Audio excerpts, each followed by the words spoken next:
And then sort of the next big moment was when I met my first husband, you know. Um, it was great in the beginning, and it felt like right after we got married that he just stopped trying. And I actually hear this from a lot of couples that I work with, is that, shortly after them getting married, everything changes. The affection stops. The sweet things that their partner used to do for them no longer is there. The communication is gone. The fun and the playfulness is gone. And, what I discovered in that relationship was how much my expectations were coming from my parents and what I saw from my parents. And because my husband at the time was not that, I really struggled with that relationship and couldn't figure out why he wasn't willing to do the things that my dad was willing to do for my mom. I envisioned a relationship where my partner was doing dishes with me. We would go to family functions, we'd go to church together. And that slowly disappeared for me. And I got really resentful and bitter.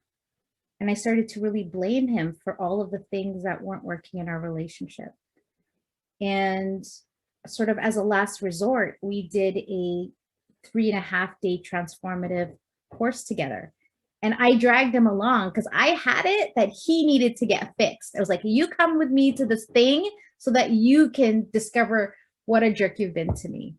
And in actual fact, I saw inside that course about who I was being.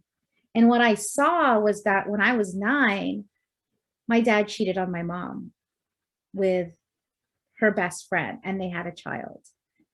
And I remember being in the living room when my mom called us over and said, your dad's leaving. He doesn't love us anymore.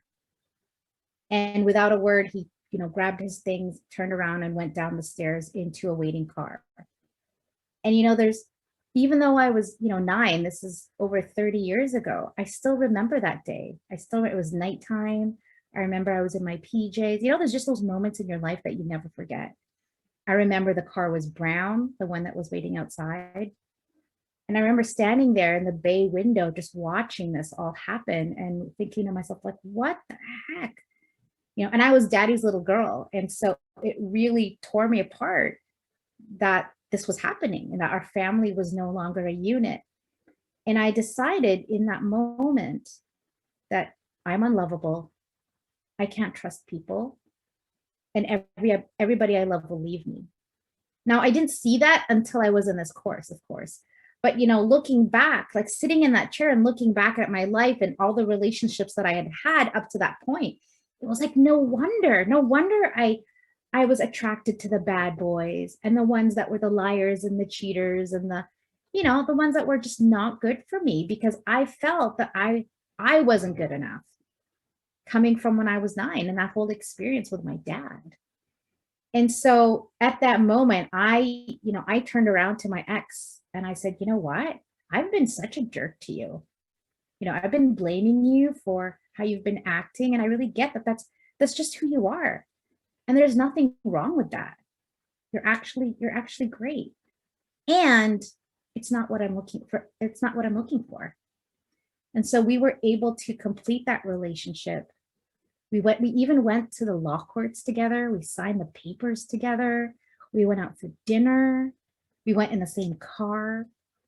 And after dinner, he dropped me off in front of my house. And before I got out of the car, I looked over at him and I said, thank you and good luck. And I gave him a kiss on the cheek and I got out of the car, and that was it. And that was not possible had I not done this course, to really see for myself, where is it that I'm not being responsible for the condition of my relationship?